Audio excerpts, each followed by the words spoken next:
is just maybe, I don't know, a couple hundred yards up from the museum. It's right down there. But the amphitheater is right here. The Liz Spurlock Amphitheater is right there. They do shows here and stuff. And an old cabin right across the street. And we're heading there in a second. I just wanted to show you this real quick.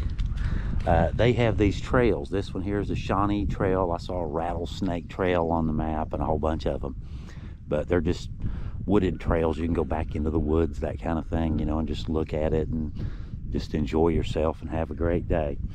But this trail right here, this one here, the Fox Trail, or Shawnee Trail, I'm sorry. It says this trail is dedicated to Ron Moxley, 1953 to 2002.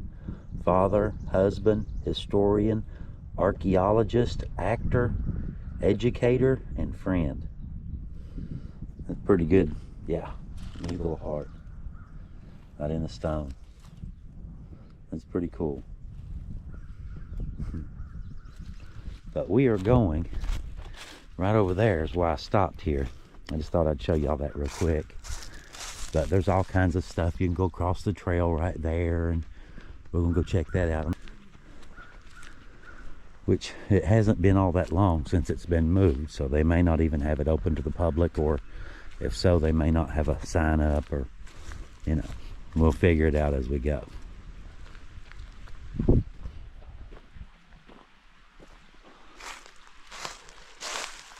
But just look how beautiful this place is.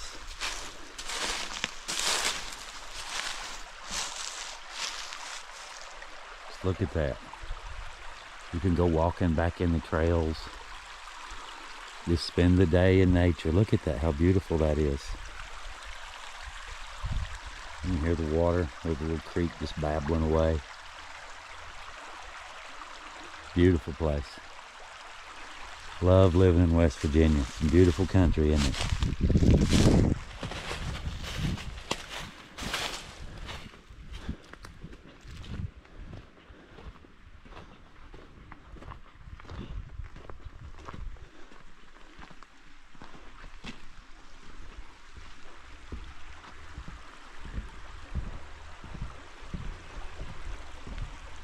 Let's look at that.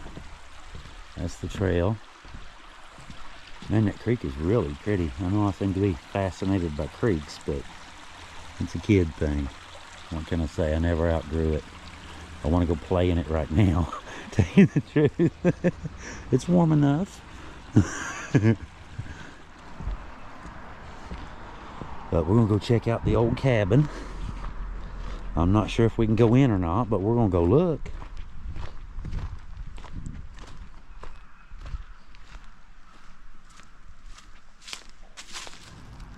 Even with the fence messed up, it's still pretty. I mean, look at that.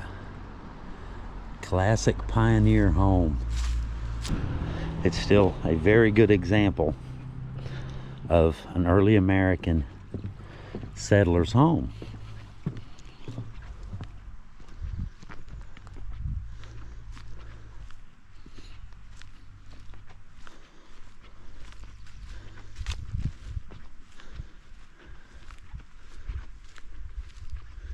The old wood shakes up top. Shingles and shakes and logs. Now this is the old classic style with the mud. This isn't concrete, guys. This is mud. This is old school. This is clay. I brought my mom one of these old Dove style cabins like this, the hog trial cabin. First thing she said was rich people lived here.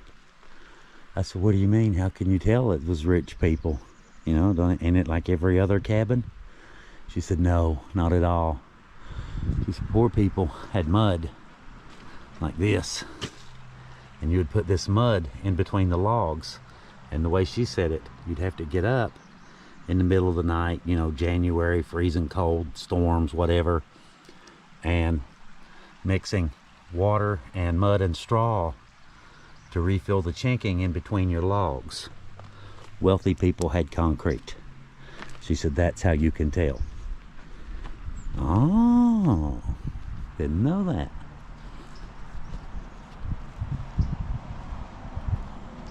Wealthy people had concrete. Poor people had whatever they could get their hands on to stop the air from going between the logs and literally freeze your family to death in the middle of winter. But you notice the old rock? That's very common too.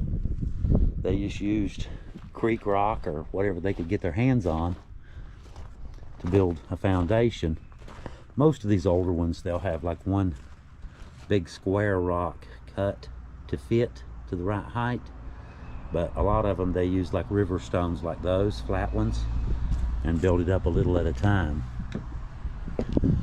The door is locked, unfortunately. See if we can see anything.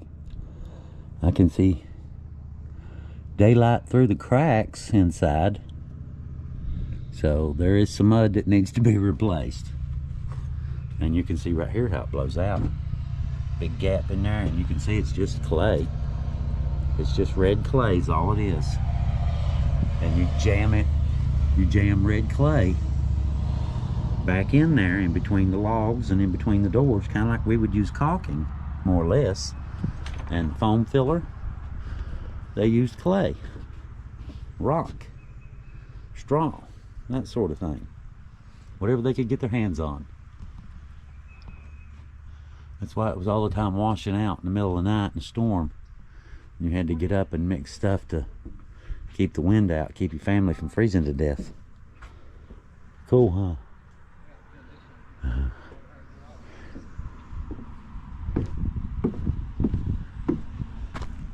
Man, I love this place. It's beautiful here. I know I keep saying that, but man, it's beautiful here. But look at that. How pretty is that? What do you think, guys? Could you live the rest of your life in that? What do you think? Huh? Let us know in the comments what you think about that.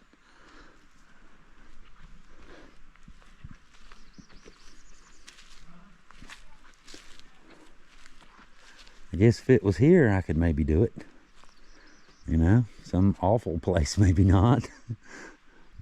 This is what your grandparents and great-grandparents lived in. They lived in stuff like this. My mom, like I said, when she was little, they lived in one of these, and that was just, you know, last generation, you know. That was my grandparents. Owned one of these, built this thing.